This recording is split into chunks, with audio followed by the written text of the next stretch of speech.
Welcome to the podcast with Gul Bukhari. بہت خوش آمدید میرے پوڈ کاسٹ میں. آج ہم نے خبر کچھ اور کرنی تھی سپریم کورٹ کے حوالے سے، لیکن ہر طرف کیونکہ شور پڑا ہوا ہے اور لوگوں کی توجہ اس طرف ہے کہ ایک صاحب ہیں جن کا نام ہے میجر عادل راجہ، جو برطانیہ میں مقیم ہیں، ان کو برطانوی پولیس نے اریسٹ کر لیا ہے. اور خبر جو دا نیوز نے لگائی ہے وہ یہ ہے کہ grounds of the arrest was شاید انکلیئر، لیکن ان کے اوپر وہاں پہ کوئی ڈیفیمیشن کیس جو ہے وہ چل رہا ہے. تو یہ کافی کنفیوزنگ سی خبر ہے. ساتھ ٹیرر کیسز کی بھی بات ہوئی ہے کہ پاکستان میں ان کے اوپر ٹیررزم کے بھی ہیں، اور پھر 9 مئی کے بعد انہوں نے کچھ اور یوٹیوب پہ پروگرام کیے، پہلے بھی کرتے تھے. انفارچونیٹلی یا فارچونیٹلی میں نے ان کے کبھی شوز دیکھے نہیں ہیں یا ان کی ٹویٹرز بھی نہیں پڑھی ہوئی، لیکن کامران یوسف صاحب سینئر جرنلسٹ اسلام آباد بیسڈ، انہوں نے بتایا ہے اور وہ آپ کو بتائیں گے کہ ان کے گرفتاری کی خبر غلط ہے. تو میں چاہتی تھی کہ کامران صاحب آپ کو خود بتائیں کہ اصل ماجرا کیا ہے. جی کامران، بہت بہت شکریہ ہمیں جوائن کرنے کا. جی بہت شکریہ. آئی تھنک یہ جب جیسے آپ نے کہا کہ یہ کل سے اور صبح پھر ان خبروں میں تیزی آ گئی کہ یہ جو میجر ریٹائرڈ عادل راجہ ہیں ان کو گرفتار کر لیا گیا، تو میں یہ جاننے کی کوشش کی کہ کیا واقعی وہ گرفتار ہو گئے ہیں. تو جو میرے پاس معلومات ہیں اکارڈنگ ٹو جو پاکستان کے ذمہ دار ذرائع ہیں، تو انہوں نے یہ کہا کہ اس میں ایک کلیریفیکیشن بہت ضروری ہے کہ ان کو گرفتار نہیں کیا گیا، ان کو ڈیٹین کیا گیا، یعنی کہ وہ زیر حراست ہیں فار کویشچننگ.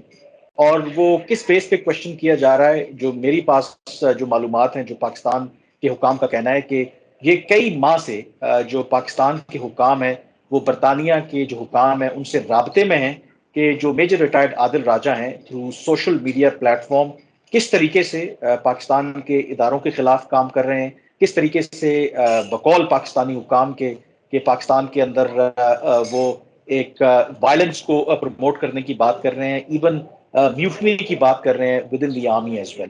تو یہ جو خط و کتابت ہے پاکستان کے حکام کا کہنا ہے کہ کئی عرصے سے برطانوی حکام کے ساتھ چل رہی تھی، اور بیسڈ آن دیٹ ابھی جو ہے جو میجر ریٹائرڈ عادل راجہ ہیں ان کو فار کویشچننگ جو برطانیہ کی پولیس ہے انہوں نے ڈیٹین کیا ہے، جس کا مطلب ہے کہ کیونکہ ہمارے یہاں شاید جو گرفتاری ہے اور جو برطانیہ میں گرفتاری ہے these are two different things, تو اس لیے وہ یہ کہہ رہے ہیں کہ ان کو گرفتار نہیں کیا گیا. اس کے حوالے سے آئی تھنک جو کلیئرٹی ہے وی ہیو ٹو ویٹ کہ جو برٹش اتھارٹیز ہیں وہ کیا کہتی ہیں. شاید چند گھنٹوں میں یا 1-2 روز میں اس میں کلیئرٹی بھی آ جائے گی. But as far as Pakistani authorities are concerned, major retired Adil Raja has not been arrested, rather he has been detained for questioning. تو یہاں پہ بڑا ایک انٹرسٹنگ پوائنٹ ہے. دیکھیے پاکستان اور برطانیہ میں یہ بھی تو فرق ہے نا کہ یہاں پہ تنقید کو بھی جرم سمجھا جاتا ہے، جو کہ برطانیہ میں ایسا نہیں ہے. کوئی تنقید وہاں کر رہا ہو، انفیکٹ اگر کوئی وہاں بدنامی کر رہا ہو، جیسے یہ کہتے تھے نا، میں نے آپ سے ابھی تھوڑی دیر پہلے آپ نے کہا یہ سرونگ جو ہمارے آرمی چیف ہیں ان کو ریٹائرڈ کہہ کے پکارتے ہیں.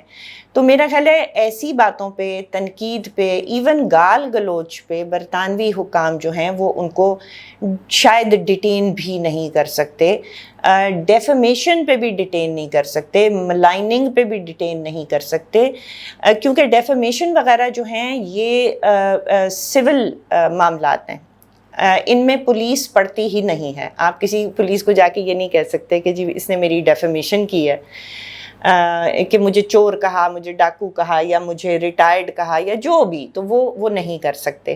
وہاں پہ فریڈم آف سپیچ کے اوپر جو ریسٹرکشنز ہیں وہ ہیں جی، اگر آپ ہیٹ سپیچ کر رہے ہیں، یا آپ زینوفوبک سپیچ کر رہے ہیں، یا آپ انسائٹمنٹ ٹو وائلنس کر رہے ہیں. تو اس کا ایک بڑا مزیدار، جیسے میں آپ کو کہوں نا کہ ہم یہاں پہ کہتے ہیں فلانا سر تن سے جدا، یا فلانا جو ہے وہ قتل کے کیا کہتے ہیں، قتل کا مستحق، یا اس کو جینے کا حق نہیں ہے، اس کے فرقے پہ اس کی. تو وہاں پہ یہ ہے کہ اگر کوئی اٹھ کے کہہ دے کہ میرا مذہب کہتا ہے کہ تمہارا قتل واجب ہے، تو وہاں کی پولیس پہلے اس کہنے والے کو اور اس کے دین کو، دونوں کو جہنم واصل کرے گی. تو وہاں پہ بڑی اسپیسیفک فریڈم آف اسپیچ کے اوپر ریسٹرکشنز ہیں، جو کہ ہیٹ اسپیچ، زینوفوبیا، یا کہ اس کا رنگ کالا ہے، یہ چیزیں جو ہیں یہ کرمنل لا میں آتی ہیں. تو ظاہر ہے اگر ان کو ڈیٹین کیا گیا ہے، جو آپ کی خبر ہے، اور ان کی کوشچننگ ہو رہی ہے، ظاہر ہے اب کافی مجھے لگتا ہے وقت لگے گا کہ وہ ان کی ساری جو ویڈیوز ہیں، کیونکہ میرا ایک کیس ہوا تھا ARY کے خلاف، تو پوری ٹرانسکرپٹ اور پھر اس کی ٹرانسلیشن، پھر وہ دونوں پارٹیوں سے پوچھتے ہیں کیا یہ ٹرانسلیشن آپ اس سے اگری کرتے ہیں. عادل راجہ کی تو ایک نہیں ہے نا جی، اس کے تو پتہ نہیں اب سینکڑوں میں ہوں گے یا ہزاروں میں ہوں گے ٹویٹس اور ولاگز اور یہ اور وہ، جن کو برطانوی پولیس کو دیکھنا پڑے گا کہ آیا انہوں نے واقعی، جیسا کہ آپ نے کہا، میوٹنی کروانے کی کوشش کی، جو کہ ایک جرم ہے، اور واقعی انہوں نے انسائٹمنٹ ٹو وائلنس کی، اور وہ وائلنس جو ہوئی وہ تو پتہ ہے، اور اس وائلنس کو عادل راجہ کی سپیچ سے جوڑنا پڑے گا، تو تبھی جا کے آگے کیس چلے گا. اس لیے اچھا ہوا کہ آپ نے بتا دیا. اس کے ساتھ ہی جڑی ہوئی آپ نے کیا معید پیرزادہ اور صابر شاکر کے بارے میں بھی سنا ہے؟ کیونکہ یہاں پہ بھی ان کے خلاف انسائٹمنٹ ٹو وائلنس کا پرچہ ہوا ہے. شاید عادل راجہ کے خلاف بھی اس قسم کا پرچہ کر کے اور پھر اس کے بعد ان پہ کمپلینٹ. اور دوسری آپ نے کامران ایک بات کرنی تھی، اگر آپ کو معید اور صابر شاکر کا بھی پتہ ہے، کیونکہ یہ دونوں بھی ملک سے باہر ہیں، اس کے اوپر کامنٹ کیجیے گا. اور دوسرا کامنٹ آپ یہ کیجیے گا برطانیہ اور پاکستان کے تعلقات کی، پلیز، جو آپ تھوڑا سا اگر بہتر ایکسپلین کر سکیں. آئی تھنک جہاں تک معید پیرزادہ اور صابر شاکر کی بات ہے، دیکھیں ان کا کیس اور جو میجر ریٹائرڈ عادل راجہ کا کیس ہے، میں اس کو تھوڑا ڈفرنٹ دیکھوں گا. آفٹر آل آپ جو بھی آپ اختلاف کریں صابر شاکر یا معید پیرزادہ کے ساتھ، وہ کوئی فوج کے ریٹائرڈ افسر نہیں ہیں، وہ کسی ایک ٹائم کے اوپر مطلب ISI کے لیے کام نہیں کرتے رہے. جو میجر ریٹائرڈ عادل راجہ ہیں وہ کیونکہ فوج میں رہے ہیں، اور ایون ریٹائرمنٹ کے بعد ان کو ISI نے باقاعدہ طور پر ریکروٹ کیا کہ جو بھارت کا جو پروپیگنڈا ہے، یا میجر ریٹائرڈ گورو واریہ ہیں، تو پاکستان کے اندر بھی یہ سوچ ابھری کہ ہمیں بھی ایک میجر ایسا تیار کرنا چاہیے جو بھارت کے پروپیگنڈے کا جواب دے. اور انیشلی ان کا مینڈیٹ یہی تھا، اور انہوں نے خود بعد میں یہ ایکنالج بھی کیا. یہ ان کی ویڈیوز پڑھی ہوئی ہیں اور وہ ایکنالج کرتے ہیں کہ yes that he was working for the ISI. ان کا اختلاف شروع ہوا، آپ کو پتا ہے کہ جب تحریک عدم اعتماد آئی عمران خان کے خلاف، عمران خان کو اقتدار سے ہاتھ دھونا پڑا، وہاں سے ان کی راہیں جدا ہوئی اسٹیبلشمنٹ کے ساتھ. اور ان کو لگا کہ بقول ان کے کہ یہ جو رجیم چینج ہے وہ پاکستان کے مفاد میں نہیں ہے، اور انہوں نے اسٹیبلشمنٹ کو، اسی اسٹیبلشمنٹ کو جس کے لیے وہ کام کرتے تھے، ان کے وہ خلاف ہو گئے. تو اس اعتبار سے میں بات تھوڑی لمبی ہو رہی ہے، یہ ان کا کیس میجر ریٹائرڈ عادل راجہ کا جو ہے وہ ڈفرنٹ ہے، کیونکہ وہ سسٹم کے اندر کے بندے تھے، اسٹیبلشمنٹ کے ساتھ وہ کام کرتے رہے، اور جس طرح کی وہ باتیں کرتے تھے، وہ بات آپ نے بالکل ٹھیک کی کہ برطانیہ میں شاید اسی لیے کوئی بھی صحافی ہو، کوئی بھی سیاستدان ہو باقی دنیا کا، وہ وہاں پہ جا کے پناہ اسی لیے لیتے ہیں کہ شاید وہاں پہ آپ کو بہت زیادہ پروٹیکشن ہے، قانون کے تحت آپ کو اتنی آسانی سے آپ کے خلاف کارروائی نہیں ہو سکتی. لیکن جیسے آپ نے خود کہا کہ سرٹن ریسٹرکشنز ہیں، کہ اگر پاکستان کی حکومت یہ پروو کرنے میں کامیاب ہو جاتی ہے کہ میجر ریٹائرڈ عادل راجہ برطانیہ کی سرزمین استعمال کر کے پاکستان کے اندر وائلنس، پاکستان کی فوج کے اندر میوٹنی کو پروموٹ کر رہا ہے، تو پھر definitely there is a strong case. اور اسی وجہ سے شاید جو اتنی بیک اینڈ فورتھ جو باتیں ہوتی رہی. اور اس میں جو ایک ایلیمنٹ ہے جو میں نے اپنے وی لاگ میں بھی ذکر کیا ہے، دیکھیں ایک تو آپ کو پتا ہے کہ آفیشیل چینل ہے کہ آپ نے دفتر خارجہ کے ذریعے وہاں کے جو دفتر خارجہ ہے ان کو لکھا. دوسرا اس کے اندر جو امپورٹنٹ رول پلے کیا، جو میری انفارمیشن ہے، جو آپ کو پتا ہے کہ پاکستان کی جو آرمی ہے، اس کے آپ کو پتا ہے کہ GHQ اور پینٹاگون کے بڑے زبردست ریلیشن شپ ہیں. اسی طرح سے برطانیہ کے ساتھ جو ملٹری ٹو ملٹری کوآپریشن ہے وہ بہت زبردست ہے. حال ہی میں آپ نے دیکھا ہوگا کہ UK کے چیف آف ڈیفنس پاکستان کے دورے پر تھے. پھر اسی طرح سے پاکستان کی جو ISI ہے اور جو برطانیہ کی MI6 ہے، ان کے درمیان بڑا کوآپریشن ہے. جو میری معلومات ہیں، آئی تھنک پاکستان نے وہ لیوریج بھی استعمال کی ہے. اور وہ جو مجھے پتا چلا ہے کہ پاکستان نے باقاعدہ طور پر برطانوی حکام کو یہ میسج ڈیلیور کیا ہے کہ اگر آپ میجر ریٹائرڈ عادل راجہ والے معاملے کو حل نہیں کریں گے اور اس کی زبان بند نہیں کریں گے جس طریقے سے وہاں سے یہ آپریٹ کر رہا ہے، تو اس کے پاکستان اور برطانیہ کے جو تعلقات ہیں، خاص کر کے جو سیکیورٹی کوآپریشن ہے، وہ انڈرمائن ہونے کا خطرہ ہے. اور اس پر جو ایون برطانیہ کی جو سیکیورٹی اسٹیبلشمنٹ ہے، جو یہاں کے ذرائع مجھے بتا رہے ہیں، انہوں نے اس بات سے اتفاق کیا اور وہ بھی اپنی حکومت سے چاہتے ہیں کہ یار یہ ایک انڈیویجول ہے، اس کو کوئی اس کا حل نکالیں، کیونکہ وہ تو براڈر پکچر دیکھتے ہیں نا ان کے پاکستان کے ساتھ جو بھی تعلقات ہیں. تو اس میں نہ صرف جو آفیشیل چینل پاکستان نے یوز کیا، بلکہ جو بیہائنڈ دا سین جو پاکستان کی جو بھی سیکیورٹی کوآپریشن ہے، جو انٹیلیجنس ایجنسیز کے درمیان جو کوآپریشن ہے، اس کو بھی یوز کیا گیا ہے تاکہ کسی طریقے سے جو میجر ریٹائرڈ عادل راجہ ہیں ان کو نیوٹرلائز کیا جائے. یہ بہت ہی قیمتی انسائٹ آپ نے دی ہے. اس میں کچھ ایڈ کرنا چاہوں گی، ایک دو باتیں. دیکھیے، جو وہاں پہ برطانیہ میں ڈسیڈنٹس بیسڈ ہوتے ہیں ان کے خلاف بھی حکومت پاکستان جو ہے شکایتیں لگاتی رہتی ہے. لیکن وہ ڈسیڈنٹس جو ہیں، ظاہر ہے جب تک کہ وہ کوئی جرم نہیں کر رہے، لائک انسائٹمنٹ ٹو وائلنس وغیرہ، وہ ان شکایتوں کو کوڑے دان میں ڈالتی رہی ہے. میرے اپنے ساتھ یہ ہو چکا ہے. پی ٹی آئی کی حکومت کے دوران ایک عجیب و غریب قسم کا خط جو میرا خیال ہے 4 صفحات پہ مبنی تھا، حکومت پاکستان نے بھجوایا برطانوی حکومت کو، اور وہ 4 ان کے ڈپارٹمنٹ، ڈاؤننگ اسٹریٹ تک کو بھیجا، منسٹری انٹیریئر ان کی جو منسٹری ہوتی ہے اس کو بھیجا، ان کی جو فارن آفس ہے وہاں بھیجا، اور پتہ نہیں ایک اور جگہ. تو ظاہر ہے وہ پھر I never heard from the government of you کے، بیکاز وہ خط تو خود جیو نیوز نے پڑھا، پھر اس کو وہاں مرتضی علی شاہ ہوتے ہیں، انہوں نے اس کی خبر بنائی وغیرہ.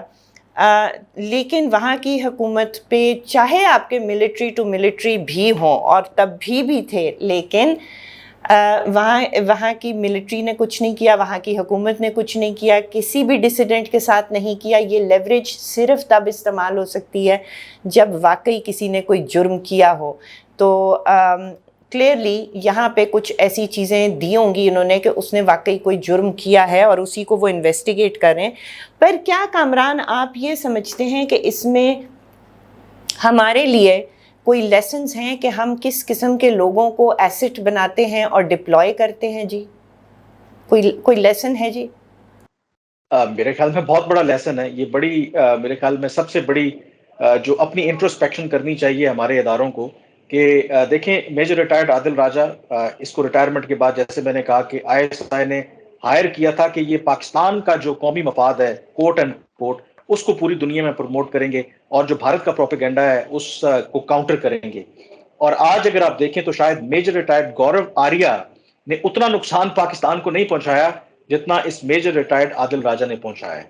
اور اسی طرح سے نہ صرف یہ تو ایک ریٹائرڈ فوجی ہیں، پاکستان کے اندر بہت سے ایسے صحافی جو بینیفیشری رہے ہیں اسٹیبلشمنٹ کے اور عمران خان کے دور میں، جو ایسٹ ہیں، اور جو عمران خان کے دور سے پہلے عمران خان کے دور میں بھی انہوں نے مختلف اوقات پر کئی لوگوں نے، مثلا ایک صاحب ہیں جو آج کل باہر بیٹھے ہیں، ان کا ایک میگزین تھا، ان کو جو فوج کے جو کارپوریشنز ہیں، جو ادارے ہیں، کروڑوں روپے کے ان کو اشتہار ملتے تھے. ڈفرینٹ طریقے ہیں نا ان کو آپ اوبلائج کرنے کے، اور وہی لوگ ان کے خلاف سب سے زیادہ اب زہر اگل رہے ہیں.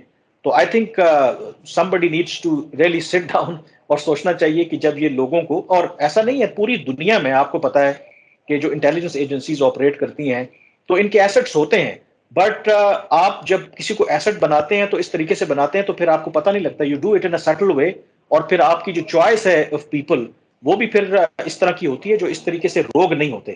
تو یہ جو ایک کلاسک ایگزامپل ہے میجر ریٹائرڈ عادل راجہ کی، کہ آپ نے اس کو اپنے مفادات کو پروٹیکٹ کرنے کے لیے رکھا، اور سب سے زیادہ نقصان جو ہے آج میجر ریٹائرڈ عادل راجہ جیسے لوگ ہی آپ کو پہنچا رہے ہیں. اور میں یہ بھی آپ کو بتا دوں کہ جو یہاں پہ اسٹیبلشمنٹ کے لوگ ہیں اور وہ اس بات سے اتفاق کرتے ہیں کہ یہ بالکل آپ کی بات ٹھیک ہے کہ یہ ہماری غلطی ہے کہ ہم نے جن لوگوں پر انویسٹ کیا، جن کو ہم نے اپنا ایسٹ سمجھا، وہی آج ہمارے خلاف بات کر رہے ہیں. کامران، آخری سوال کروں گی کہ کیا یہ سوال یہ ہے کہ انہوں نے غلط لوگوں کو ایسٹ بنایا، یا سوال یہ ہے کہ وہ کام کروانا غلط چیز ہے؟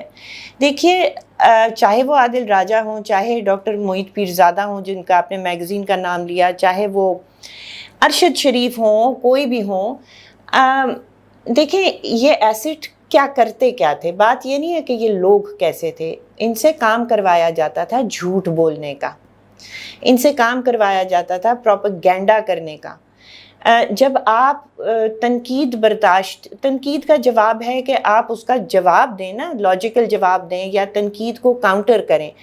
تو اگر ہماری ریاست سمجھتی ہے کہ تنقید کرنے والوں کے اوپر مٹی اچھالنی چاہیے اور ان پہ اوپر جھوٹے الزامات لگانے چاہیے، تو یہ کام جب آپ لوگوں سے کراتے ہیں تو وہ کام چاہے عادل کر رہا ہو یا کامران یوسف کر رہا ہو، کل کو کامران یوسف یا گل بخاری بھی اگر اس قسم کے ایسٹ ہوں گے تو جب وہ آپ کے ایسٹ نہیں رہیں گے تو پھر وہ آپ کے خلاف اسی طرح کی مغلسات بولیں گے. So I think issue is not the people they chose. Would you agree? It is the aim or the job that you give to them. کہ اگلوں پہ حملے. جی بتائیے آپ کا کیا خیال ہے؟ جی I absolutely agree with you. سب سے پہلے میرے خیال میں یہ ہمارے جو اداروں کا مینڈیٹ بھی نہیں ہے کہ آپ اس طریقے سے ایسٹس اگر آپ نے بنانے ہیں، ٹھیک ہے، میں نے جیسے کہا کہ دنیا میں بنائے جاتے ہیں وہ پیورلی اگر آپ کے نیشنل سیکیورٹی انٹرسٹ ہیں ان کو پروٹیکٹ کرنے کے لیے، اور دنیا میں کام لوگ کرتے ہیں نا سیٹل وے. لیکن اگر آپ ایسٹس اس لیے بنا رہے ہیں کہ ایک خاص جماعت کی، خاص جو پولیٹیکل لیڈرز ہیں ان کی کریکٹر اسیسینیشن کرنی ہے، آپ کو بند کمروں میں آپ کو بریفنگ دی جاتی ہے جو بالکل آپ نے کہا کہ ہو سکتا ہے وہ فیکٹ حقائق اس میں ہو ہی نہیں، اور یہ تو بات ایڈمیٹڈ فیکٹ ہے نا. موہت پیرزادہ کا آپ نے ذکر کیا، مطیع اللہ جان کے ساتھ ایک انٹرویو میں انہوں نے اعتراف کیا کہ ہم جو نواز شریف کے دور میں ان کے خلاف جو پروپیگنڈا اسٹیبلشمنٹ کے کہنے کے اوپر کرتے رہے وہ غلط تھا، کہ ہمیں باقاعدہ طور پر وہ بریفنگ دی جاتی تھی. تو سب سے پہلے آپ بالکل، میں اس بات سے آپ سے اگری کرتا ہوں کہ یہ تو کام ہے ہی غلط. یہ مینڈیٹ نہیں ہے جو ہمارے ادارے ہیں کہ آپ اس طریقے سے اس لیے ایسٹس بنائیں کہ آپ نے ایک خاص سیاسی جماعت کو، کسی خاص سیاسی لیڈر کو ٹارگٹ کرنا ہے. اور کیونکہ اگر آپ کے کام کی بنیاد ہی غلط ہے تو پھر جن کو آپ ایسٹس بنا رہے ہیں، جن پر آپ انویسٹ کر رہے ہیں، تو ان سے پھر اچھے کی آپ توقع کیسے رکھتے ہیں؟ تو اس لیے میں نے جب کہا نا کہ انٹروسپیکشن کی ضرورت ہے تو اوور آل چیزوں کو دیکھنے کی ضرورت ہے. اور اس میں پھر امپورٹنٹ چیز یہ ہے کہ آپ مطلب میرا ہمیشہ سے ایک ویو رہا ہے اور اس کی مجھے I also had to pay the prize. تو ان کو ریئلائز کرنا چاہیے کہ جو لوگ انڈیپینڈنٹلی بات کرتے ہیں، جو جینوئنلی آپ کی پالیسیز پر اختلاف کرتے ہیں، جو پرسنل نہیں ہے ان کا کوئی ایجنڈا، تو پھر ان کی تنقید کو آپ ایکسیپٹ کریں. اور ان کی تنقید کو آپ ایکسیپٹ کریں گے اور لاجیکلی اگر آپ مجھے کنونس کرنے کی کوشش کریں گے ود ایویڈنس، تو definitely I would agree with them. مطلب میں بھی ان سے اتفاق کروں گا. تو آئی تھنک اس میں کافی لیسنز ہیں ہم اسٹیبلشمنٹ کے لیے بھی اور وہ لوگ جو استعمال بھی ہوتے ہیں ان کے لیے بھی. آپ کے لیے بالکل. صرف ایک آخری چیز، آئی نو کہ آپ نے جانا ہے، آپ نے 2-3 مرتبہ بات کی کہ ساری دنیا میں نیشنل سیکیورٹی انٹرسٹ کے لیے ایسٹ بنائے جاتے ہیں جو سٹلی کام کرتے ہیں. کیا ہماری ریاست کو، میرا خیال ہے یہ بھی نیشنل سیکیورٹی انٹرسٹ میں کر رہے ہوتے ہیں، کیا ہماری ریاست کو نیشنل سیکیورٹی انٹرسٹ کو ری ڈیفائن کرنا چاہیے کہ ہمارا نیشنل سیکیورٹی، کیونکہ ہمیں کہا جاتا ہے نا جی کہ فلانا جو ہے وہ ایسا ہے، متی کو مارو، ابصار کو مارو، عمر کو مارو وغیرہ وغیرہ، کیونکہ ہم نیشنل سیکیورٹی انٹرسٹ کے لیے تھریٹ ہیں. تو کیا ہماری ریاست کو اس پہ انٹروسپیکٹ اور ری ڈیفائن کرنا چاہیے کہ نیشنل سیکیورٹی ہے کیا چیز؟ یہ بھی شاید اس کی بھی ضرورت ہے. یس I think you are absolutely right. اور ان چیزوں سے نکل کر کے میرا تو ہمیشہ سے ایک کنسیڈرڈ ویو رہا ہے کہ کوئی بھی جو ریاست ہوتی ہے، اور ماشاءاللہ سے پاکستان ایک نیوکلیر ملک ہے، میرے ایک ٹویٹ سے، میرے ایک خبر سے پاکستان کی ریاست کو کوئی فرق نہیں پڑنے والا. تو یہ انڈیویجول سے نکل کے اگر آپ سمجھتے ہیں کہ فلاں شخص نے میرے اوپر تنقید کی ہے تو اس سے میری نیشنل سیکیورٹی جو ہے وہ انڈر تھریٹ آ گئی ہے، تو آئی تھنک اس چیز سے نکلنا ہوگا. جو نیشنل انٹرسٹ کو پروموٹ کرنے کی بات کی نا، تو آج کل کی جو نیشنل سیکیورٹی ہے وہ آپ کو پتا ہے کہ وہ اکنامک سیکیورٹی ہے. تو کیوں نہیں ہم اس طرح کے ایسٹس بناتے جو پوری دنیا میں پاکستان کا وہ امیج لے کر کے جائیں کہ آپ آئیں اس ملک کے اندر انویسٹ کریں. ٹھیک ہے، یہ بھی ایک طریقہ ہے نا. آپ ایک اپنا جو سافٹ امیج ہے، آپ کو کس نے روکا ہے؟ وہ لے کے جائیں. مطلب ہمیں چڑ ہوتی ہے بھارت کی، اگر آپ مثال دیں تو بھارت اپنا یہ سافٹ امیج لے کر ہی وہ کر رہے ہیں نا. اور وہ کوئی میرا خیال میں آٹومیٹک تو نہیں ہو رہا نا, بائی ڈیفالٹ نہیں ہو رہا, وہ بائی ڈیزائن چیزوں کو اس طریقے سے وہ بالی ووڈ کے ذریعے ہو یا کسی اور طریقے سے ہو. تو میرے خیال میں ہمیں نیشنل سیکیورٹی پالیسی کو بالکل ڈیفائن کرنے کی ضرورت ہے, اور انڈیویجولس کو تھریٹ سمجھنے کے بجائے میں بالکل آپ سے اتفاق کرتا ہوں, ذرا براڈر ویژن ہمیں میرے خیال میں اس کو اپنانے کی ضرورت ہے. Thank you so much Kamran, thank you very much. ناظرین دیکھنے کا بہت بہت شکریہ.